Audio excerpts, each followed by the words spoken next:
atau Masehi. Kalau Hijriah jelas sudah pasti lebih tua daripada Masehi. Kan begitu. Karena Nabi Muhammad SAW usianya 63 tahun itu Hijriah. 60-an Bu. Ya betul Pak. 60 tahun beberapa bulan ya, mau digenapkan 61 bisa. 60 tahun beberapa bulan. Jadi usianya 60 tahun. Ini kalau nggak dibiasakan, akhirnya cara penghitungan ini luput dari cara berpikir kita. Maka ketika Nabi SAW usianya 63 tahun itu Hijriah, bukan Masehi. Kalau Masehi ya 60 tahun. Ya tentu ada tambahannya 60 tahun sekian bulan sekian hari, itu kalau dihitung akuratnya bisa.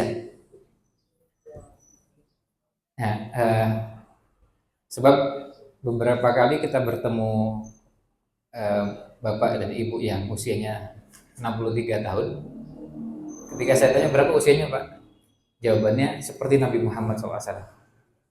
Padahal sebenarnya udah lebih, karena beliau ngitungnya 63 tahun dengan Masehi, sementara Nabi Muhammad SAW dengan kalender Hijriah. Nah selisihnya kan lumayan, selisih 3 tahun. Jadi kalau bapak ibu yang usianya 60 tahun sekarang usianya sama dengan usia Nabi Muhammad SAW. Kalau yang sudah lebih berarti ya sudah melampaui dari usianya Nabi Muhammad SAW. Nah itu aja yang paling penting untuk kita ketahui dari kalender Hijriah dan Masehi. Dan nanti kalau dengan link tersebut Bapak Ibu sekalian itu bisa langsung menghitung juga kalender Hijriah untuk pasangannya, suami, istri, termasuk anak-anak. Termasuk anak-anak kita juga perlu kita ketahui kalender Hijriahnya, tanggal dan bulan serta tahun Hijriah kelahiran mereka. Dan sejak kecil kita kenalkan kepada anak-anak supaya mereka tahu, oh saya lahirnya di bulan Sya'ban. Saya lahir bulan Sya'ban, yang lain mengatakan saya lahir di bulan Rajab. Jadi bukan cuma saya lahir September, kalau itu sudah biasa itu, sudah umum, ya lazim. Ya, itu terkait dengan mukaddimahnya. Tadi sudah sampaikan pengantarnya oleh Pak Mahladi bahwa kita berada di tahun baru Hijriah, bulan Muharram tahun 1446. Artinya dari sejak hijrahnya Nabi Muhammad SAW sudah 1446 tahun, 15 abad. Ya, tentu gak genap ya. Hanya kita sudah masuk abad ke-15 dalam kalender Islam. Nah, abad juga kita biasakan begitu, bukan cuma hitung abad 21. Ya, itu kalender Masehi abad 21. Kalender Hijriah abad 15. Maka kalau kita menyebut Nabi Muhammad SAW yang hidup 15 abad silam, nah gitu ya nyebutnya. Supaya hitungan-hitungan kita itu sudah terbiasa dengan kalender-kalender yang kita kenal dalam syariat kita. Apa kepentingannya? Karena kalau kita melihat Hijriah, kita akan dikaitkan dengan syariat, dikaitkan juga dengan ibadah. Karena beberapa ibadah itu dikaitkannya dengan Hijriah dan bukan dengan Masehi. Kan nggak ada puasa September, yang ada puasa Ramadan. Ramadan itu kapan? Ya bisa September, bisa Oktober, bisa Januari, bisa tahun ini bulan Maret dan sebagian di April, kan begitu. Itu bulan Ramadannya. Tahun depan ya geser lagi. 5 tahun lagi jelas bukan Maret. Nah, 5 tahun lagi Ramadannya bukan Maret. Tapi tidak ada puasa bulan Maret, yang ada puasa bulan Ramadan. Nah, bulan Muharram juga ada puasa, namanya puasa Asyura. Asyura itu dari kata asyarah dengan wazannya fa'ula yang artinya ke. Jadi kalau Asyura itu ke-10.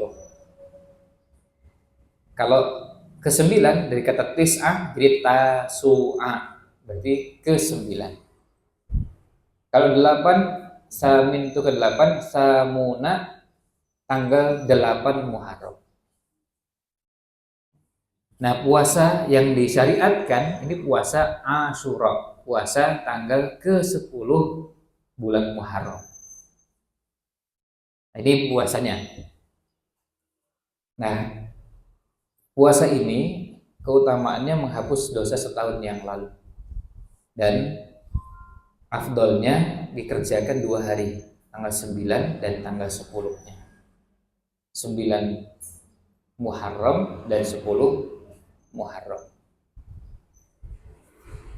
Kalau ya, tanggal 1-nya itu 7 Juli, berarti tanggal 9 Muharramnya 15 Juli atau Senin.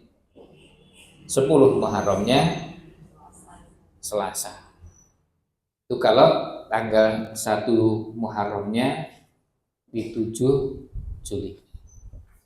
Nah, kalau muncul perbedaan pendapat gimana? Itulah yang kemudian dipilih oleh sebagian ulama dengan anjuran untuk berpuasa 2 hari supaya dapat kedua-duanya, atau puasanya mengikuti salah satu pendapat yang diyakini, kemudian tetap mengerjakan puasa 1 hari sebelumnya. Ada pilihan 1 hari sebelumnya atau 1 hari sesudahnya. Jadi kalau kita mantap dengan salah satu pendapat, maka bisa cukup dengan puasa 1 hari sebelumnya. Tidak perlu dua-duanya, artinya tidak perlu sehari sebelumnya dan sehari sesudahnya. Cukup tanggal 9 dan 10 Muharram. Nah, ini yang pertama. Kemudian bulan Muharram ini berkaitan dengan lanjutan bulan haram, Ashhurul Hurum. Di surat At-Taubah Allah SWT berfirman, Inna iddatas syuhuri indallahi 12 syahran. Sesungguhnya bulan itu jumlahnya di sisi Allah SWT ada 12. Fi kitabillah, dalam kitabullah, ketetapan Allah SWT, yauma khalaqas samawati wal ardh, sejak hari Allah ciptakan langit dan bumi. Minha arba'atun hurum, di antara 12 bulan tersebut ada 4 yang termasuk bulan-bulan haram, Ashhurul Hurum. Apa saja 4 bulan haram itu? 3 bulan berturut-turut, 2 bulan sudah kita lewati, sekarang kita masuk bulan yang ketiga, Dzulqa'dah, Dzulhijjah dan Muharram. Kita berada di bulan ketiga. Nanti bulan yang satu terpisah, yaitu bulan Rajab. Apa ibadah yang khusus? Ibadah yang khusus kalau dikaitkan dengan ketakwaan, takwa itu menjalankan perintah, menjauhi larangan. Nah, di bulan haram ini ada larangan secara khusus. Fala tadlimu fihinna anfusakum. Jangan kalian berbuat zalim di 4 bulan tersebut. Maksudnya, berbuat zalim di 4 bulan tersebut dosanya lebih besar daripada berbuat zalim di 8 bulan yang lain. Nah, ini berkaitan dengan kezaliman di bulan, ya, kezaliman di bulan haram. Maka kita berusaha untuk sebisa mungkin menjauhi segala bentuk kezaliman dalam bentuk maksiat dan dosa. Di 3 bulan ini mudah-mudahan melatih kita untuk terbiasa meninggalkan kezaliman di sisa bulan yang lainnya. Nah, ini yang kedua, bahwa bulan Muharram itu termasuk salah satu bulan haram atau bulan suci. Kemudian tadi disebutkan bulan Muharram tahun 1446 Hijriah. Ini dikaitkan dengan peristiwa hijrah. Beberapa bulan yang lalu pernah kita ceritakan ini, tapi kita coba angkat kembali. Tidak ada salahnya kisah itu diulang supaya lebih meresap dan beberapa bagiannya bisa kita ingat dengan lengkap atau dengan utuh. Nah, kita akan coba untuk bahas bagaimana penghitungan terlebih dahulu. Kenapa kok nama tahunnya tahun Hijriah? Kok bukan dengan tahun yang lain? Nah, penamaan ini muncul di masa atau mulai dicanangkan di masa pemerintahan Khalifah Umar bin Khattab radhiyallahu anhu. Itu artinya bukan di zaman Rasul SAW, bukan juga di zaman Abu Bakar. Rasulullah SAW memerintah selama 10 tahun di Madinah, jadi khalifah, jadi pemimpin kaum muslimin. Selama 10 tahun belum ada tahun 1, 2, 3, 4 dan seterusnya. Jadi sudah bisa dibayangkan betapa sulitnya mengingat beberapa peristiwa ketika belum ada tahun 1, 2, 3. Kan kita susah mengingat 3 tahun yang lalu kalau nggak pakai hitungan angka. Lalu nama tahunnya apa? Biasanya menggunakan peristiwa yang besar tahun itu. Dan peristiwa yang besar tidak selalu di awal tahun. Bisa di pertengahan tahun atau di akhir tahun. Misalnya, Nabi Muhammad SAW dilahirkan tahun gajah. Itu karena peristiwa yang besarnya itu. Ada pasukannya Abraha, lalu sebagian pasukannya menunggangi gajah. Untuk apa? Targetnya adalah untuk menghancurkan Ka'bah. Karena kalau pakai kuda nggak akan sekuat kalau menggunakan gajah. Nah, maka dinamakan tahun gajah, Amul Fil, tahun gajah. Lalu Allah abadikan dalam Al-Quran, Allah kisahkan ceritanya pada kita dengan surat Al-Fil. Ada Ashabul Fil. Alam taro kaifa fa'ala rabbuka bi ashabil fil. Ini tahun gajah. Tahun sesudahnya tidak menggunakan nama hewan. Maka berarti beda dengan tahun-tahun Cina. Jadi tidak ada selatan gajah, kemudian tahun apa? Monyet, kemudian tahun apa lagi? Tahun apa lagi? Ya itu tidak ada hubungannya dengan hewan-hewan. Ya, jadi nama tahunnya beda-beda. Tahun haji, tahun terakhir, tahun ke-10 Hijriah, Nabi Muhammad SAW haji, maka tahunnya dinamakan tahun Haji Wada. Tahun Haji Wada. Karena peristiwa terbesar saat itu adalah Haji Wada. Itu peristiwa terbesarnya.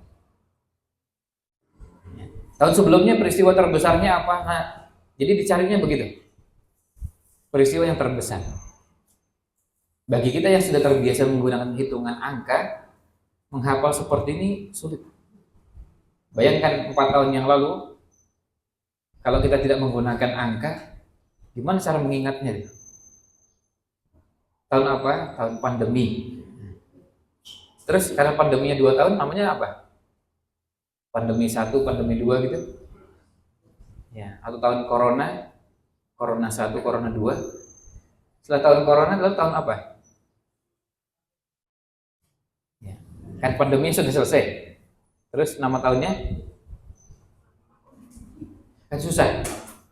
Kita menghafalnya, mengingatnya susah. Jadi kita terbantu dengan angka. Oh iya, itu tahun 2022. Akhir 2022 bulan ini kita bisa ceritanya begitu. Nah, Umar bin Khattab saat itu dapat masukan dari salah seorang gubernurnya. Seorang sahabat mengusulkan kalau bisa surat-surat Anda itu mencantumkan tahun. Karena surat yang dikirim bulan Rajab, kita nggak tahu Rajab tahun kapan. Rajab tahun ini atau tahun lalu, bulan Sya'ban tahun ini atau tahun lalu. Maka akhirnya diberikan masukan, diperbaiki. Mulai saat itu muncullah ijtihad. Umar bin Khattab bermusyawarah dengan para sahabat, kita cari peristiwa yang paling penting yang bisa dijadikan acuan untuk menghitung tahun 1. Ada 3 usulan. Yang pertama kelahiran, yang kedua hijrah, yang ketiga wafat Nabi Muhammad SAW. Dan alhamdulillah ketika musyawarah keputusannya bahwa tahun hijrahnya Nabi Muhammad SAW sebagai tahun 1. Itu patut disyukuri. Karena apa? Karena bahasa hijrah itu kan beda dengan kalau bahasa kematian. Bayangkan kalau tahun 1 itu tahun kematian. Yang diingatkan kematian. Karena berhubungan dengan kematian. Beda dengan kalau hijrah. Hijrah itu suasananya bergerak, dinamis. Nah itu hijrah. Tapi kalau kematian kan beda. Kesannya dari kata mati saja sudah terasa berbeda. Nah itu akhirnya diputuskan tahun hijrah sebagai tahun 1. Tapi peristiwa hijrahnya sendiri bukan akhir tahun, juga bukan awal tahun. Sama dengan kelahiran dan wafatnya Nabi Muhammad SAW bukan di awal tahun dan juga bukan di akhir tahun. Jadi penetapan tahun 1 itu dikaitkan dengan waktu itu peristiwa yang paling besar dan dianggap paling penting itu apa? Untuk menghitung tahun 1-nya. Maka ijtihadnya muncul dan akhirnya diputuskan tahun 1 adalah peristiwa hijrahnya Nabi Muhammad SAW. Berarti sebelum hijrah dihitung apa? Ya, seperti juga Masehi. 1 tahun sebelum Masehi berarti 1 SM sebelum Masehi.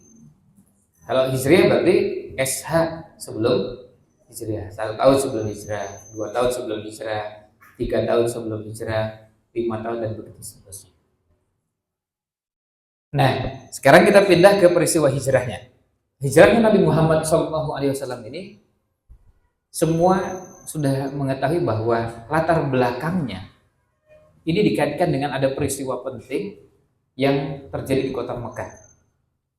Mereka merasa bahwa Nabi Muhammad SAW dakwah di kota Mekah itu perkembangan dakwahnya pesatnya luar biasa. Yang masuk Islam tidak berbondong-bondong, maksudnya satu, tapi semua yang masuk Islam tidak ada satupun yang murtad, tidak ada satupun yang keluar, tidak ada satupun Muslim yang sudah masuk, kayaknya orang kafir yang masuk Islam, orang musyrik yang masuk Islam, tidak ada satupun yang murtad, yang keluar dari Islam. Jadi nggak ada ceritanya sahabat setelah masuk Islam kemudian memilih lalu jadi murtad. Nah di kota Mekah saat itu yang masuk Islam belum banyak, bisa dihitung. Tapi bertambah terus. Karena apa? Karena nggak pernah berkurang. Kan angkanya nambah meskipun cuma 1. Lalu Abu Bakar dakwah, ada yang masuk Islam lewat jalan Abu Bakar, 1 lagi. Ada yang lewat jalannya Ali bin Abi Thalib, 1. Nabi Muhammad SAW bertemu orang masuk Islam lagi, 1 lagi. Kan bertambah terus. Dan itu membuat panik, membuat takut penduduk Mekah. Berbagai cara diupayakan. Sampai ada penulis buku sirah menyebutkan ada 16 cara. 16 cara untuk menghentikan dakwahnya Nabi Muhammad SAW. Misalnya, semua julukan yang baik pada Nabi Muhammad SAW sebelumnya langsung dihapuskan, diganti julukan-julukan yang jelek. Al-Amin itu yang ngasih julukan orang musyrikin. Tapi sejak beliau berdakwah, semua julukan yang disematkan adalah julukan yang buruk. Tukang sihir, orang yang memecah belah persatuan, lalu yang memisahkan suami dengan istri, kemudian tukang syair yang dengan syairnya bisa mempengaruhi orang sehingga orang merasa terhipnotis dengan ajakannya.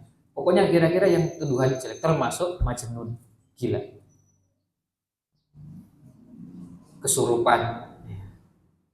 Sampai-sampai ada orang dari luar kota Mekah, dia tuh biasa mengobati orang kesurupan.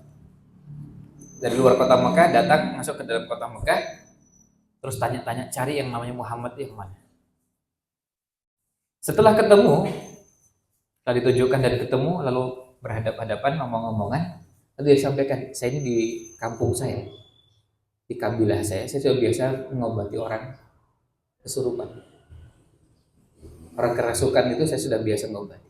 Kalau Anda mau, saya bisa mengobati Anda. Bayangkan Bapak Ibu sekalian, kalau kita didatangi orang begitu, apa gak tersinggung ya? Ini nggak pakai perkenalan dulu, kemudian ngomong-ngomongan yang lain, tiba-tiba tuh nawarkan mau ngobati. Yang sehat aja dia begitu kan, bisa emosi. Ya, mungkin bisa balik mengatakan apa nggak kebalik sedangkan mungkin yang perlu diobati dia. Yang nggak waras itu siapa ya? Kok ngomong orang ya, nah ini bisa terjadi pada siapapun. Tapi Nabi SAW tetap tenang dan beliau menghadapinya dengan sangat tenang. Dan akhirnya apa yang terjadi? Berbalik, orang itu akhirnya masuk Islam.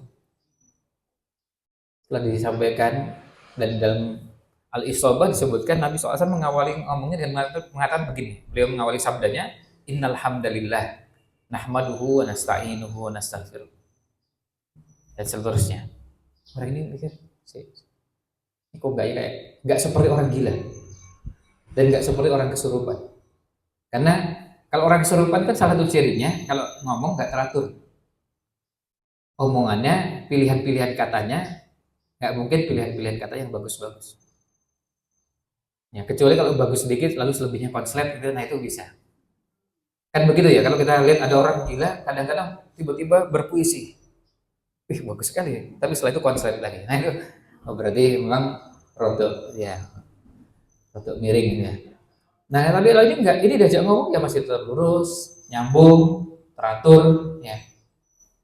Dan ini yang terjadi pada Nabi SAW ketika ditemui oleh sahabat ini. Kata Imam Ibnu Hajar Al-Asqalani, orang ini ditemui dan ketika dijawab oleh Nabi SAW dengan jawaban tersebut, lalu minta diulang, tolong diulang.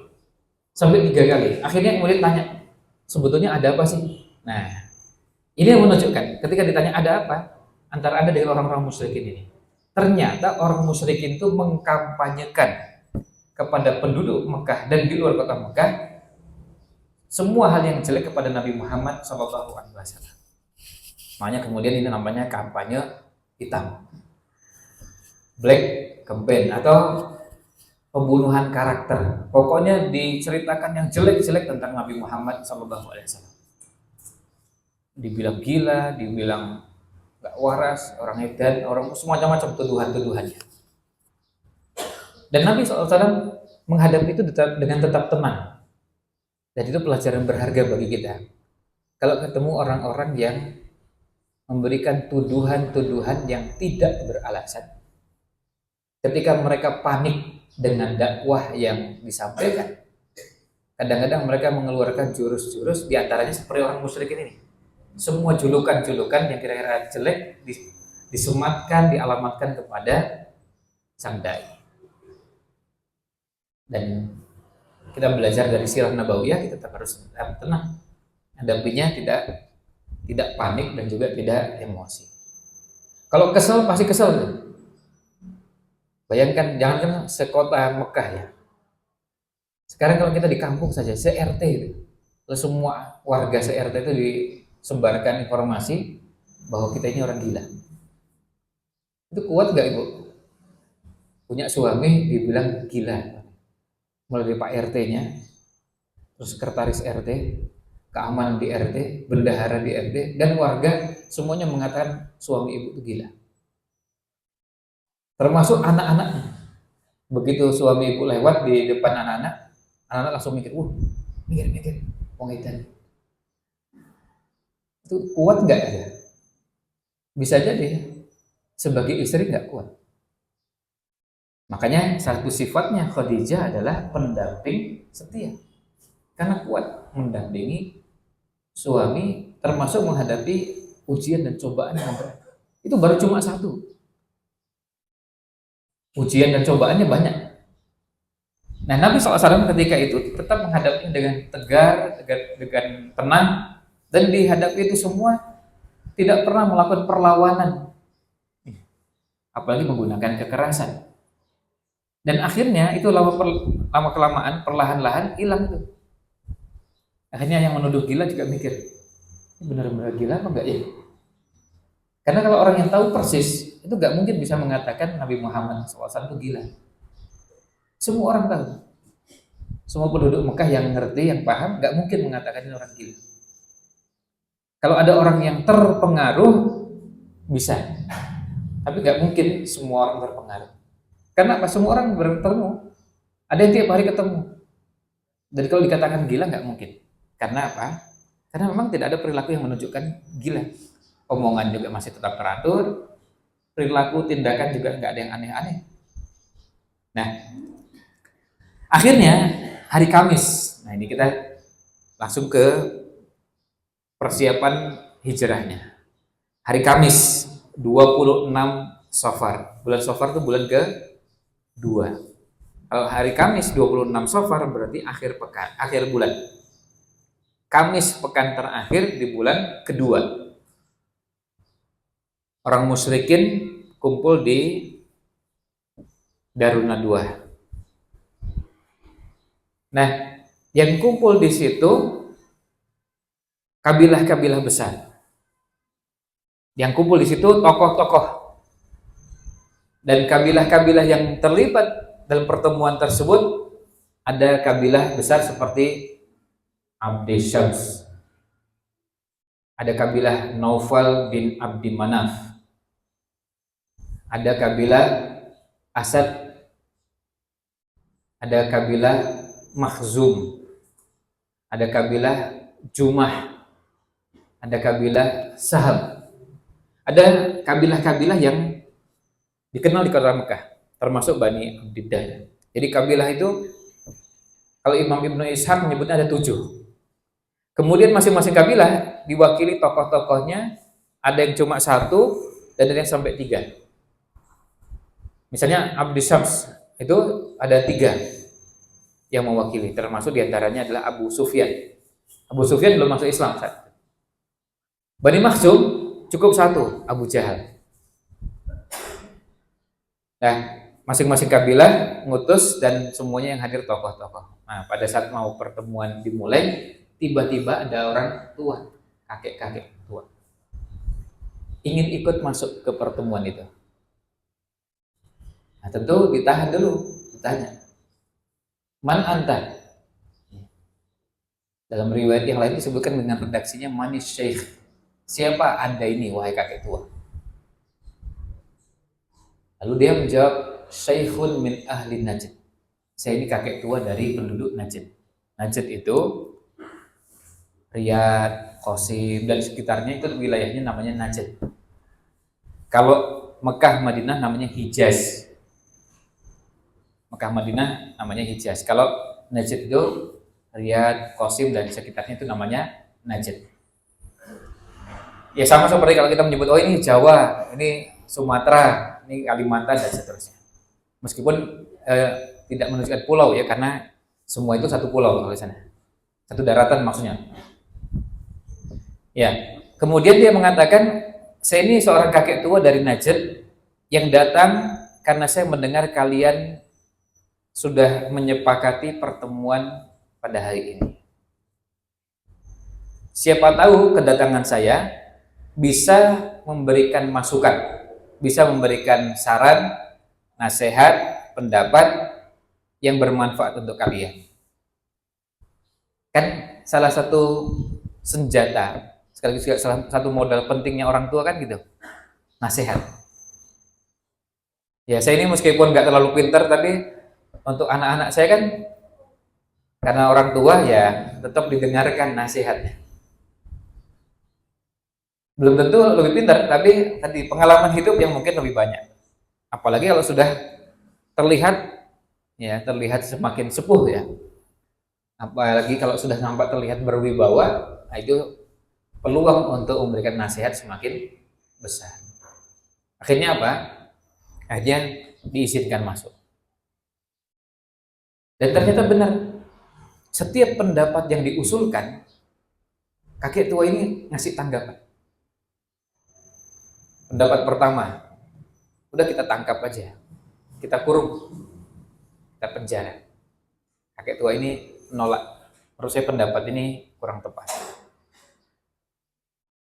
Kasih tanggapan. Pendapat kedua, diusir aja dari kota Mekah, supaya kita nggak lihat wajahnya, nggak lihat mukanya, nggak dengar suaranya, kan kita terbebas dari gangguannya. Lagi-lagi kakek tua ini ngasih tanggapan, menurut saya pendapat ini kurang tepat. Karena nanti kalau dari kota Mekah, dia keluar dari kota Mekah, orang ini bisa mempengaruhi orang di luar kota Mekah, malah jadi tambah banyak pengikutnya.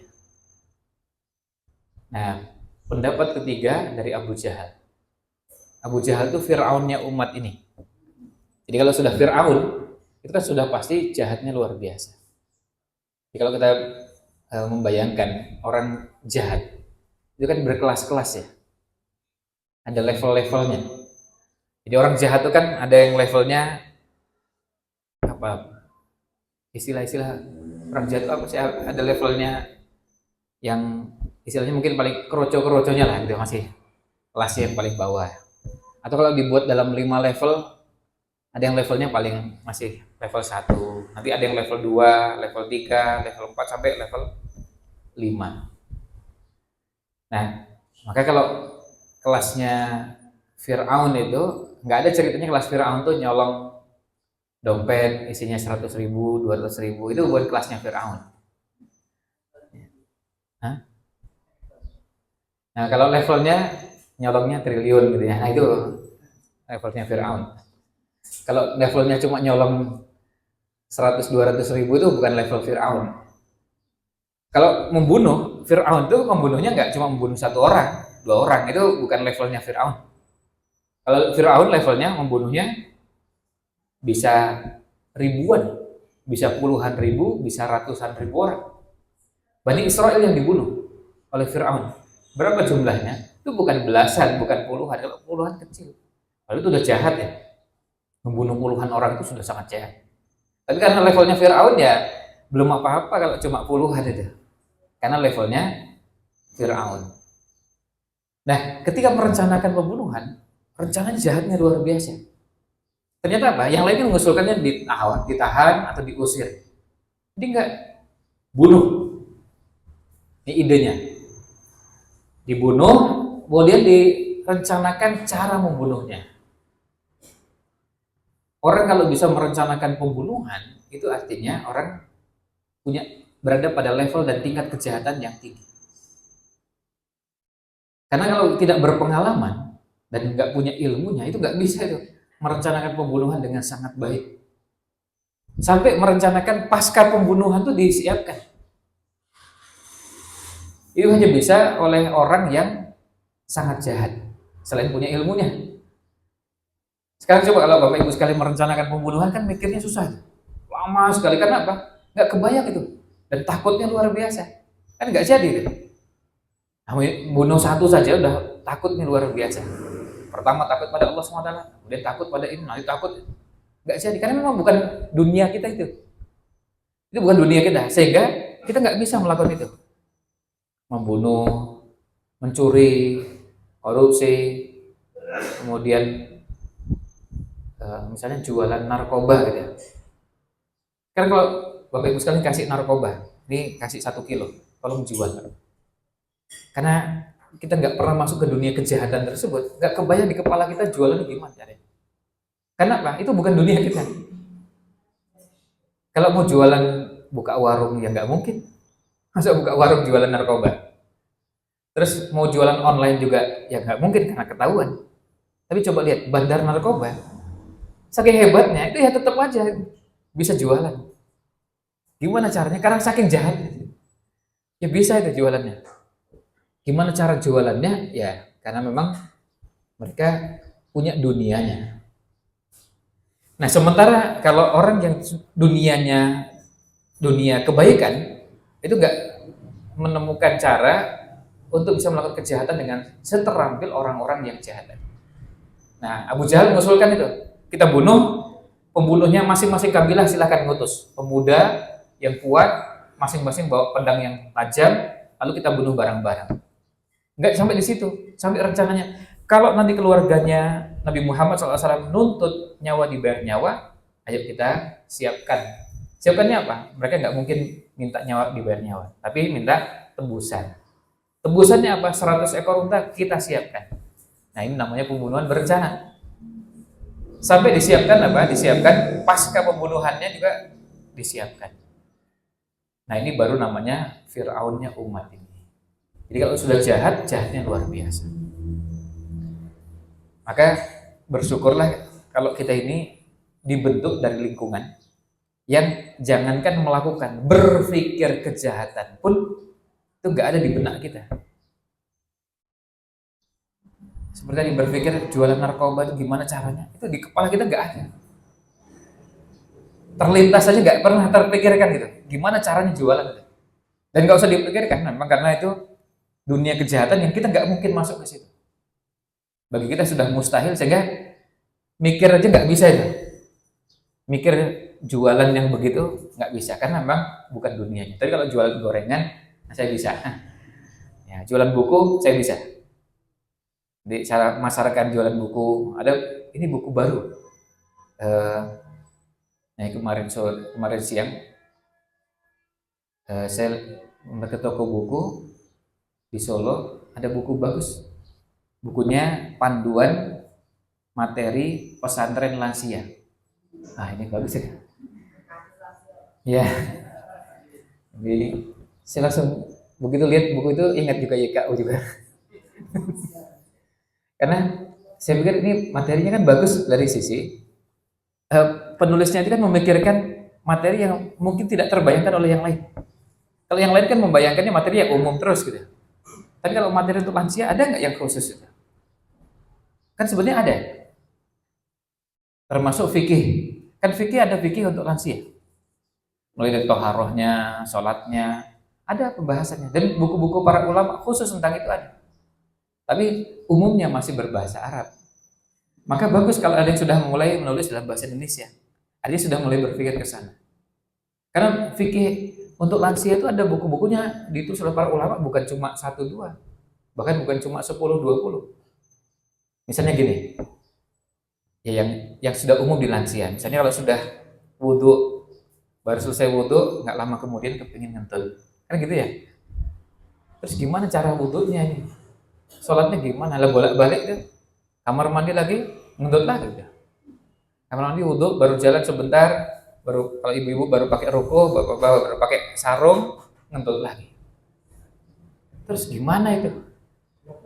Kan ada fikih lansia itu baru toharohnya, dan itu baru cuma satu bagian kecil, satu bab namanya toharoh. Di bab kecil itu nanti ada lagi yang turunannya hanya cuma urusan ngentut. Belum urusannya maaf yang nggak bisa mengendalikan kotoran yang keluar, maaf. Ada yang apa itu pipis yang kadang-kadang netes lagi, gimana itu sholat? Nah itu kan fikih lansia. Itu baru cuma toharoh. Apa cuma toharoh? Nanti ke sholat, terus ke puasa, ke yang lainnya. Kan ada materi-materi itu. Nah, tapi intinya begitu. Jadi kalau kita yang eh, berada di dunia yang sering membicarakan kebaikan, yang kita pikirkan ya ke situ. Makanya saya senang sekali ketika lihat buku itu. Karena terus terang selama bertahun-tahun itu saya mikir, ini kira-kira kalau materi pengajian untuk pesantren lansia apa itu ya? Misalnya gini, saya mau bikin pesantren lansia akhir pekan. Kita bikin 2 hari gitu, terus kalian nginep di satu tempat tertentu, tapi materinya yang dicari, disiapkan yang cocok untuk lansia. Nah, tapi ternyata cari-cari itu ya susah materinya. Sulit tadi cari dapatkan fikihnya, tapi di buku apa, nanti dapatkan bahasan apa lagi. Nah kalau sudah tersedia kan bagus itu. Lumayan bukunya tebal gitu. 500 halaman. Ya. Ya, 130.000 atau berapa ya kayaknya.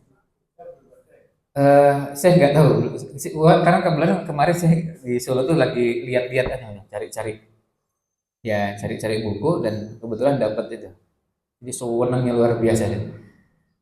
Nah, sama juga dengan mungkin bandar narkoba senang kalau narkobanya laris gitu. Ya, kalau kita senang dapat begitu. Karena merasa dapat sesuatu yang ini perjalanannya bisa jadi kalau kita nyari sendiri, nyusun sendiri, susahnya luar biasa. Nah, kalau sudah jadi kan enak gitu. Karena kami pernah mengadakan studi banding ke beberapa pesantren lansia. Salah satu yang kami amati, jadi studi bandingnya kan pesantren lansia itu ada di Jogja, di Semarang, di Bandung, di Lembang.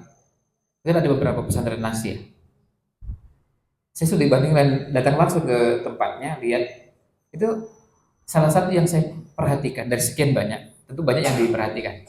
Tapi yang satu yang saya perhatikan adalah materi. Beberapa materi yang disampaikan saya merasa materinya belum sepenuhnya cocok untuk lansia. Kadang-kadang bisa jadi isi materinya atau caranya menyampaikan materi. Karena ada yang bisa jadi materinya terlalu berat untuk lansia. Atau ada yang sebaliknya, ringan tapi nggak nyambung dengan dunianya lansia. Nah, itu kembali ke bahasan kita. Nah, Abu Jahal mengusulkan itu. Ketika mengusulkan itu, ternyata apa? Kakek tua ini langsung memberikan tanggapan. Nah, ini baru ide yang bagus. Jadi si kakek tua tadi ketika mendengar pendapat-pendapat yang lain itu ditolak. Tapi mendengar pendapatnya Abu Jahal setuju. Dan kata Imam Ibnu Ishaq, Ibnu Hisham, Ibnu Sa'ad, Al-Baihaqi, Imam Ibnu Katsir mengatakan kakek tua itu ternyata adalah iblis yang berubah wujud jadi manusia. Walah. Jadi wajar kalau sampai kemudian menyetujui itu. Sekaligus juga ini jadi pelajaran berharga. Ketika iblis turun tangan langsung, cawe-cawe langsung ke kasus itu, pertemuan itu artinya pertemuan ini sangat penting dan iblis ingin memastikan pertemuannya sesuai dengan yang diinginkan. Bayangkan, nggak menugaskan, kan iblis punya banyak pasukan. Tiap hari kita ini kan diganggu sama setan dan pasukannya iblis kan. Tapi iblisnya nggak turun tangan langsung kan. Cukup pasukannya aja. Ibu-ibu jadi susah bangun subuh. Mau bangun tuh rasanya malasnya luar biasa. Dengar azan, tapi malas sekali. Bahkan sebelum azan sudah bangun, tapi malas untuk membuka mata, malas untuk kamar mandi, malas untuk berwudu. Nah itu kan kerjaannya siapa tuh? Itu nggak perlu iblis turun tangan langsung, nggak perlu. Itu cukup pasukan-pasukan yang begitu banyak. Dan bayangkan SDI aja, Saudara Istimewa Yogyakarta, yang diganggu supaya subuhnya nggak bangun itu berapa banyak? Kan banyak sekali deh. Itu cuma satu sholat subuh, belum nanti yang kerjanya ganggu yang kedua, ketiga, dan ganggunya macam-macam. Bahkan dalam salah satu hadis disebutkan bahwa iblis itu nanti ada waktu menerima laporan dari pasukan yang ganggu ini. Also yang satu lapor, saya sudah mengganggu orang ini, saya sudah mengganggu ini, saya sudah mengganggu ini, dan ternyata apa? Ketika itu dari sekian banyak itu ada gangguan yang muncul dari pasukannya iblis, termasuk di antaranya adalah dengan cara ngirim ya tadi pasukannya tadi merusak rumah tangga orang. Merusak rumah tangga orang akhirnya sampai ya. Itu kerjaan siapa? Ya memang iblis punya kerjaan itu. Dan ketika ada yang lapor bisa mengganggu itu dikasih apresiasi sama iblisnya. Anta. Nih mantap ya. Jos ya. Diapresiasi oleh iblis pada setan yang berhasil mengganggu rumah tangga orang. Ini kerjaannya siapa? Kerjanya iblis. Pasukannya banyak, buahnya luar biasa. Saya pernah tanya pada 3 ustadz, tiga-tiganya itu pegiat ruqyah. Ya, tiga-tiganya pegiat ruqyah. Dan nanti kalau ingin lebih detail tanya satu dia ke Ustaz Abu Abdurrahman yang biasa ngisi juga, karena beliau juga biasa meruqyah. Nanti ada, kalau yang tinggal di kota gede nanti tanya ke Ustaz Fadlan yang punya klinik ruqyah juga. Kalau ditanya yang paling banyak datang, yang paling banyak konsultasi, yang paling banyak minta bantuan, itu masalahnya apa? Paling banyak masalah rumah tangga.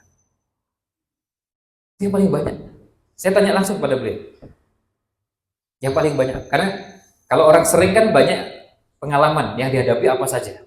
Ternyata yang paling banyak itu masalah rumah tangga. Ini ternyata banyak dan jumlahnya itu sampai, ya tentu satu dengan yang lainnya bisa beda-beda, tapi sampai ada yang mengatakan bahwa jumlahnya itu ada yang sampai lebih dari 50% itu masalahnya. Sisanya itu yang lain-lain dan bermacam-macam. Masalah-masalah yang dihadapi yang berhubungan dengan rumah tangga.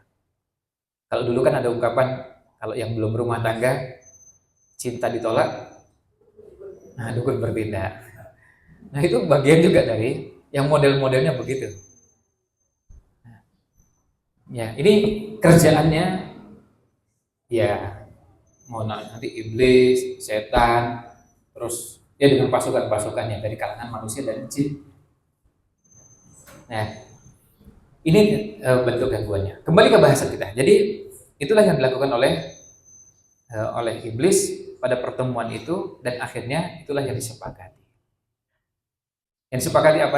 Yang disepakati di pertemuan itu, mereka akhirnya memutuskan akan membunuh Nabi Muhammad SAW. Begitu diketok, diputuskan, langsung malaikat Jibril menyampaikan kepada Nabi Muhammad SAW, hari itu juga harus hijrah. Dan langsung persiapan. Dan persiapannya cepat. Apa rahasianya kalau persiapannya cepat? Salah di antara rahasianya adalah perabotan di rumahnya sedikit. Iya. Lo coba ibu bapak, kalau mau pindah rumah, repotnya luar biasa gitu. Coba kalau sekarang diberitahu, misalnya diberitahunya pagi. Diberitahu tadi pagi, kemudian nanti malam kita berangkat.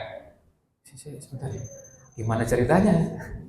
Kan langsung kebayang, ibu langsung mengatakan, gak mungkin. Lagi noto-noto barang aja, gak usah ngangkut. Gak ada ngangkutnya, noto saja. Barang-barang dimasukkan ke tas, barang masukkan ke kardus, barang masukkan ke ini. Cuma noto saja. Bisa nggak Bu dari pagi sampai malam? Iya, nggak bisa dia. Karena saking banyaknya. Terus mikir ini di foto dimasukkan kemana, ini kan susah. Tapi kalau barangnya sedikit, ya cepet. Ya. Nggak perlu repot sampai mindahkan ini dan itu. Karena apa? Karena barangnya sedikit. Tetapi kita ingat pada pembahasan sebelumnya beberapa bulan yang lalu, kita kan sepakat bahwa Nabi Muhammad SAW juga orang yang sangat kaya. Nah bedanya, beliau SAW orang yang sangat kaya tapi juga sangat dermawan. Dan kekayaannya bukan untuk memperkaya diri sendiri lalu banyak perabotan di rumah sampai ada perhiasan ini dan itu. Kalau di kita zaman kita sekarang ada Gucci, terus ada meja pun ada meja ini dan itu, ada kursi ini dan nggak usah pakai gitu. Kursi yang penting pokoknya bisa dipakai tempat duduk aja dan layak sudah cukup. Yang bikin kita susah itu kan karena perabotannya macam-macam. Utsman bin Affan yang kita semua ketahui kekayaannya triliunan.